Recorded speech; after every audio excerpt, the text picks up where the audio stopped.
Boa noite, pessoal, tudo bem com vocês? Sou o Rafa do canal Concorda com Rafa e o filme escolhido é A Última Carta do Amor, que é baseado no livro de mesmo nome, escrito pela autora Jojo Moyes. Você deve conhecer ela daquele filme Como Eu Era Antes de Você. O filme é de 2021, ele tem 1h49 e é uma nota no IMDb até que boa, 6.7 de 10. O filme é dirigido por Gus Freezer, ele é mais conhecido por Euforia. Agora eu vou falar um pouco do filme, depois eu vou falar o que eu gostei, o que eu não gostei e minha nota final. Mas se você gostou do vídeo, dá um joinha para fortalecer o canal. Não se esqueça de seguir o @Concorda com Rafa no Instagram, no Facebook e no YouTube. Então vamos falar desse filme, que ele é um filme de romance, onde começa a história mostrando um casal misterioso, que é a Jennifer e o Lawrence, onde que ele está trazendo ela de volta para a casa deles depois que ela sofreu um grave acidente. Só que a gente descobre, pessoal, que dentro de um dos livros que ela estava olhando, ela encontra uma carta. Já que ela sofreu um acidente, ela não lembra mais nada do que aconteceu. E dentro dessa carta ela encontra uma declaração de amor, um codinome chamado Butch. E aí ela fica imaginando quem é o tal do Butch. Ela só sabia que ela não gostava de fato do marido dela como ela pensava. E ela tinha uma amante, só que ela não se lembra de nada. E aí a gente vai para os dias atuais, a gente conhece a Ellie, onde que ela está acordando de uma noite casual. Ela é uma repórter, ela está chegando atrasada no local de trabalho. Descobre que a Mary Ellen morreu no jornal e ela era dona de um monte de arquivo de cartas, onde que isso passa tudo a ser a favor dela, e aí ela quer escrever uma matéria. Só que aí, pessoal, ela encontra uma carta endereçada em 1965, que era do início da história, de um romance misterioso, e ela começa a querer saber mais sobre esse mistério.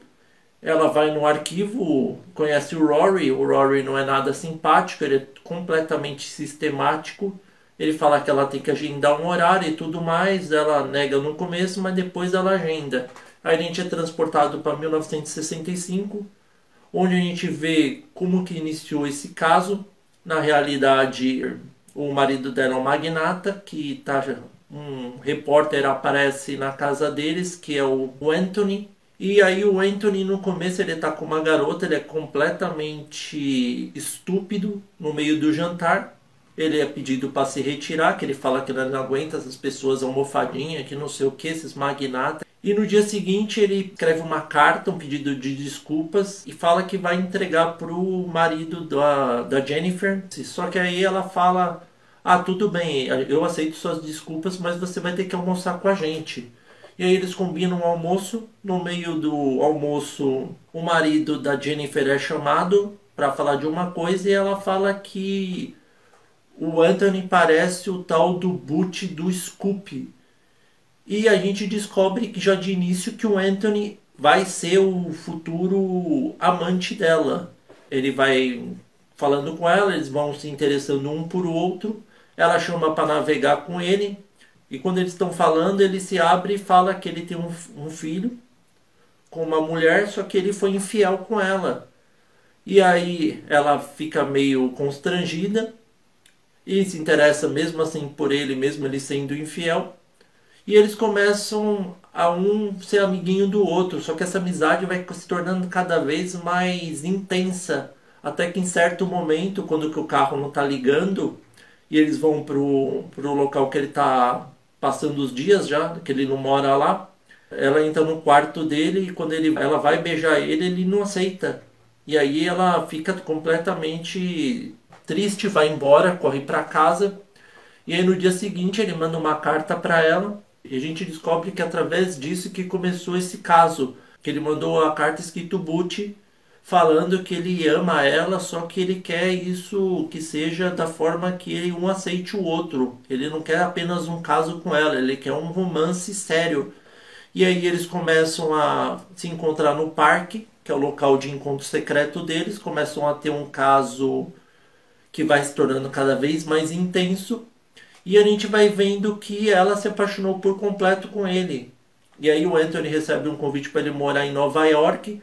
Só que ele quer que ela vá junto, ela quer que ela abandone o marido para ir com ele. Só que o marido, pessoal, relativamente não dá a mínima, já que eles se casaram quando ela era mais nova, ela mal viveu a vida. Já que o marido dela resolve um monte de negócios, vive atarefado, ela decide fazer o que? Ela vê primeiro se o marido vai chegar lá. Ele não vai chegar, o que ela faz? Ela pega a aliança, coloca em cima da mesa e decide ir no trem encontrar com ele. E aí ela pede pro amigo Felipe dar uma carona para ela, já que ela não dirige. E aí ele vai levando ela, só que no meio do caminho vem um carro e bate no carro deles. O Felipe acaba morrendo, ela sofre um acidente, tem amnésia, por isso que ela não se lembra do Butch, e o Butch acha que ela abandonou ele, o Anthony, né? E vai embora.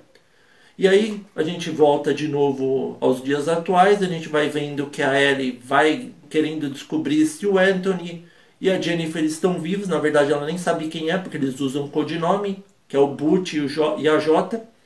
E aí eles vão tentando descobrir, no meio tempo ela vai se interessando por Rory de uma forma que eu diria forçada, ela acaba tendo uma noite com ele, só que ela é daquelas mulheres que ela tem uma noite e depois ela não dá mais sinal de vida. Enquanto isso, o Rory vai passando todas as cartas que ele vai encontrando nos arquivos para ela, vai se tornando menos sistemático e vai gostando para valer dela. Aí ela encontra a última carta e ela quer saber o final, o que de fato aconteceu, o que aconteceu com Butch e com Jota. E aí ela descobre que eles estão vivos, e aí ela descobre a verdadeira identidade da Jennifer Sterling. Ela vai visitar ela, fala que ela tem as cartas do Anthony, ela não quer aceitar, nem recebe ela. E aí ela descobre, através da própria Jennifer, o nome do amante dela, que é o Anthony, falando que ele gostaria de ficar com as cartas. Ela vai atrás, falar com ele e fala que isso acabou realmente em 1965, essa última carta, que ela sofreu um acidente, ela não se lembra de nada. E aí ele fala não. 4 anos depois, pessoal, eles se reencontram no Natal. O marido dela mentiu falando que quem morreu, quem estava do lado dela, não era o Felipe, era o Anthony. Tudo para ficar com ela. E eles têm uma noite de caso e ela fala que não pode ficar com ele porque ela teve uma filha com o Lawrence. Ela fala, não posso ficar com você porque eu tenho uma filha. Aí ele fala, leva sua filha junto, não tem problema. Eu vou cuidar dela. E aí ela chega pro marido e fala, por que você mentiu para mim? Todos esses anos eu fiquei amargurada, querendo saber se o Anthony estava vivo ou não. Aí ele fala que ele fez isso pro bem. E aí ele fala que ela nunca vai fugir com a filha dele. Vai ter que respeitar as regras, ela não vai ser mais infiel.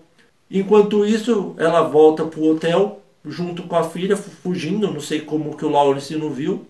Ela chega lá e descobre que ele não está mais hospedado lá e foi embora e não deu nenhum sinal de vida. Ela vai até o local que ele estava trabalhando, ele se demitiu, ninguém sabe o que aconteceu. E ela decide deixar todas as cartas de amor que ela mandou para ele mandou para ela guardou todas e deu para esse jornal para avisar ela quando ele aparecesse, pessoal, como prova para entregar para ele. Só que essas cartas, como vocês sabem, ficaram com a Mary Ellen, morreu, e aí ficaram na posse da Ellie. Ela descobre toda essa história e decide ir falar com a Jennifer. Ela fala com a Jennifer, fala sobre o Anthony, e a gente descobre que o Anthony nunca mais deu nenhum sinal de vida. Tanto que a Jennifer se separou do marido dela. E ela sempre quis saber do Anthony e o Anthony não. O que é uma coisa estranha. Até que a Ellie arruma os pauzinhos. Faz com que o Anthony encontre a Jennifer. Eles se encontram num parque. Ela decide ligar por Rory e junto com ela. Ela vê que ele ama ela de verdade. Ela muda por completo de uma forma misteriosa, inexplicável. Parece que ela é atingida pela carta de amor, dos relatos de amores, né, do Anthony com a Jennifer. O Anthony e a Jennifer se beijam, a gente não sabe nem um pouco o que aconteceu com a filha dela, nem sinal do que aconteceu com o marido dela, né, o ex-marido dela. E o filme acaba dessa forma. Vamos para o que eu gostei e o que eu não gostei do filme. Olha, pessoal, difícil falar o que eu gostei nesse filme. Eu, sinceramente, não gostei de nada. É uma história previsível. É uma história chata. Eu vi muita gente falando que o filme é decepcionante, nem chega perto do excelente Como Eu Era Antes de Você, que foi um grande best-seller da própria autora Jojo Moyes. A história é muito fraca. O Rory se interessar pela Ellie ainda tudo bem, mas a Ellie começar a gostar dele, se apaixonar por ele, Ficou muito clichêzão, muito previsível que o Anthony ia encontrar Jennifer. Como eu disse, pessoal, o filme não fala em nenhum momento o que aconteceu com a filha dela, se ela tá viva, se o ex-marido dela tá vivo. A gente sabe que a história é clichêzona do cara que é traído e não tá nem aí, só quer tratar a mulher como mercadoria. E o filme dessa forma é muito decepcionante, principalmente que eles forçaram demais o Rory com a Ellie. Eles não têm química alguma, pessoal, eles não combinam em nada. Ou seja, parece que eles foram jogados na história. Se fosse focado só em 1965, fosse uma história mais completa, seria muito melhor. Então a nota que eu dou devido a esses motivos onde eu não gostei nada do filme, só tenho críticas para ele, uma história completamente clichêzão, tanto que tem um filme chamado Cartas para Julieta semelhante anos atrás, onde tem muitas semelhanças até na história, até no final, pessoal. Eu não gostei nem um pouco desse filme. A nota que eu dou é nota 1, pessoal. E aí, vocês concordam ou não com o Rafa? Espero que vocês tenham gostado da análise. Novos inscritos, sejam bem-vindos, inscritos recorrentes. Continuem firme, muito obrigado e até a próxima.